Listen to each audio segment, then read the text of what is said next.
Good morning, students. Welcome in mathematics class. Here, I am Upendra Kumar Sinha, Department of Mathematics from Bhagavad Vidyapeeth, Chhapra. Dear student, today we will continue the chapter area related to circle for class 10.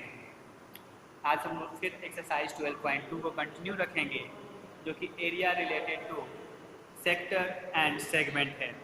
तो first of all आज question number 6 को हम लोग देखते हैं. तो question number 6 जो कहता है कि a chord of a circle of radius 15 centimetre subtend an angle 60 degree at the centre. एक कॉर्ड जो है जिसका रेडियस 15 सेंटीमीटर है वह एंगल पर सेंटर पर 60 डिग्री का एंगल बनाता है. तो find the area of corresponding minor and major segment. तो यहाँ पर हमारे पास रेडियस जो है वो 15 सेंटीमीटर है और एंगल ऑफ सेक्टर जो है वो 60 डिग्री है. Area of minor segment is equal to, as you know, area of sector minus area of triangle.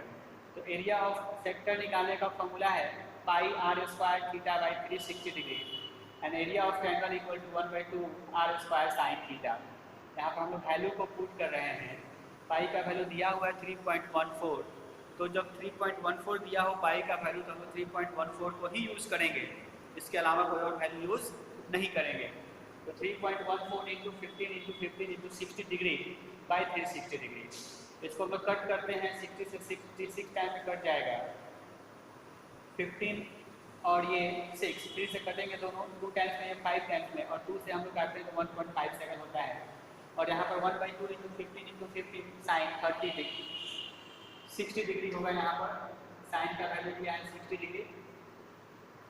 फिर यहाँ पर इसको हम लोग कैलकुलेट करते हैं तो 1.57 into 75 centimetre square into 1/2 into 2 to 5 sine 60 degree का वैल्यू √3/2 होता है. और फिर हम लोग √3 का वैल्यू यहाँ पर 1.37 करीब पुट करते हैं और इसको आगे फर्दर जब सॉल्व करते हैं तो फाइनली रिजल्ट हमारा 20.4375 सेंटीमीटर स्क्वायर होता है. तो इस तरह से हम लोग माइनर सेगमेंट का एरिया निकाल लेते हैं. अब मेजर सेगमेंट के लिए होल सर्किल के एरिया में से माइनर सेगमेंट के एरिया को सब्ट्रैक्ट करेंगे तो एरिया ऑफ मेजर सेक्टर निकल जाएगा. तो area of major segment is equal to area of circle minus area of minor segment. तो एरिया ऑफ सर्किल निकालने का फॉर्मूला पाई आर स्क्वायर और माइनर सेगमेंट का हम लोग एरिया यहाँ निकाले हैं, इसी एरिया को यहाँ पर पुट कर देंगे. और फिर जब इसको सॉल्व करते हैं तो फाइनल रिजल्ट हमारा निकल जाता है. नेक्स्ट क्वेश्चन है question number 8. A horse is टायर्ड to a peg at one corner of a square shape grass field of 15 metre by 5 means of a 5 metre long rope. यानी कि यह जो स्क्वायर दिख रहा है जो 15 मीटर लंबा साइड का स्क्वायर है, उसके एक कॉर्नर पर हॉर्स को बांधा गया है जिसका लेंथ है 5 मीटर दिया हुआ है. आगे कह रहा है कि find the area of that part of the field in which the horse can graze. कितने एरिया को हॉर्स जो है वो ग्रेज कर पाएगा. इसके लिए हम लोग सबसे पहले क्या करेंगे कि ये एरिया निकालेंगे. तो यहाँ जो एरिया है मैक्सिमम एरिया ये ग्रेज करेगा. या मीन्स यह जो बन रहा है यहाँ स्क्वायर है तो 90 डिग्री एंगल होगा और यह जो डायग्राम यहाँ जो बनेगा यह डायग्राम एक क्वाड्रेंट का डायग्राम बनता है सर्किल के लिए. यहाँ सर्किल का सेक्टर होगा. तो फर्स्ट में आप इस पोर्शन का एरिया निकालोगे तो एरिया ऑफ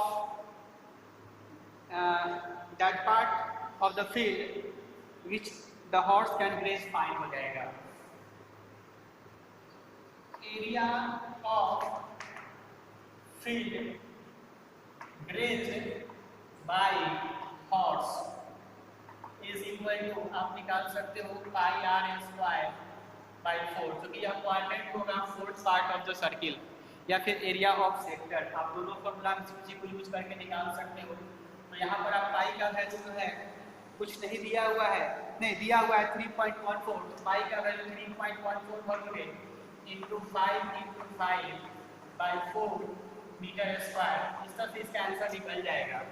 आगे कह रहा है कि the increase in the grazing area if the rope were 10 metre long instead of 5 metre. यदि 5 मीटर की जगह पर रोप का लेंथ 10 मीटर हो जाए तो यह जो एरिया होगा इतना इंक्रीज हुआ एरिया ज़्यादा ग्रेज कर पाएगा. the increase in grazing area, increase in grazing area को फाइंड करने के लिए area of sector with radius 10 centimetre minus area of sector with grazing 5 centimetre, length 5 centimetre, यानी कि हम ये पूरा एरिया को निकाल लेंगे और इस पूरे एरिया को निकालने के बाद इसको सब्ट्रैक्ट कर देंगे तो यह जो इंक्रीज कर रहा है ये निकल जाएगा। तो आई होप क्वेश्चन नंबर 8 में कोई प्रॉब्लम नहीं आएंगे। क्वेश्चन नंबर 9 है, कह रहा है कि a brooch is made with silver wire in the form of circle with diameter 35 millimetre. यह जो डायमीटर इसका दिया हुआ है 35 मिलीमीटर डायमीटर दिया हुआ है। The wire is also used in making 5 diameters. Wire का यूज जो किया गया वो 5 diameters को बनाने में किया गया है, which divides the circle into 10 equal sectors as shown in the figure. 10 equal sector में यह डिवाइड हो रहा है। तो find the length of the silver wire required. तो length of wire क्या होगा यहाँ पर? Length of wire is equal to circumference plus 5 into diameter. तो आप इससे आराम से लेंथ ऑफ वायर इसका निकाल सकते हो और जब लेंथ ऑफ वायर निकल जाएगा सर्कमफ्रेंस निकालने का फॉर्मूला आपको पता है पाई डी प्लस 5d। बी का वैल्यू पाई का वैल्यू पुट करके आप सॉल्व कर सकते हो, कोई प्रॉब्लम नहीं आना चाहिए। नेक्स्ट है area of each sector of the ब्रूच। Area of each sector निकालने के लिए since it is divided into 10 equal parts therefore angle of each sector is equal to 360 degree by 6, ये कट जाएगा by 10, सॉरी ये 36 times में cut जाएंगे। इस तरह से इस सेक्टर का एंगल निकल गया 36 डिग्री। अब हमको इस सेक्टर का एरिया निकालना है तो डायमीटर यहाँ पर जब हमको पता है डायमीटर इसका 35 है तो रेडियस निकल जाएगा। रेडियस तो होगा 35/2 हो जाएगा। आपके पास रेडियस है और सेंट्रल एंगल है तो इस सेक्टर का एरिया भी आप निकाल सकते हैं। इसके बाद नेक्स्ट क्वेश्चन नंबर 8 जो है 10 जो क्वेश्चन नंबर है, an umbrella has 8 ribs which are equally spaced assuming umbrella to be flat circle of radius 45 centimetre, find the area between the 2 consecutive ribs of the umbrella. तो यहाँ भी question number 10 का हम क्या करेंगे, 10 number question में जब umbrella को ओपन किया जा रहा है तो फ्लैट सर्किल में बढ़ रहा है और इस तरह से वो 8 इक्वल रिब्स में डिवाइड हुआ। क्वेश्चन नंबर 10 के लिए 8 इक्वल रिब्स में डिवाइड हुआ तो ईच सेक्टर का एंगल क्या होगा, angle of each sector is equal to 360 degree by 8, इसको कट करेंगे 45 डिग्री हो जाएगा।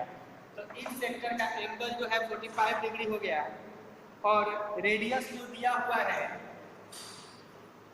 रेडियस दिया है 45 सेंटीमीटर। तो एरिया फाइंड करना है बिटवीन 2 कॉन्सिक्यूटिव रिब्स। तो area between 2 consecutive ribs that means यह जो एरिया है एरिया ऑफ सेक्टर है, आप एरिया ऑफ सेक्टर का फॉर्मूला यूज करके इसको फाइंड कर सकते हैं। तो इस तरह से आप क्वेश्चन को सॉल्व करेंगे। फिर मिलते हैं नेक्स्ट क्लास में। Thank you, have a nice day.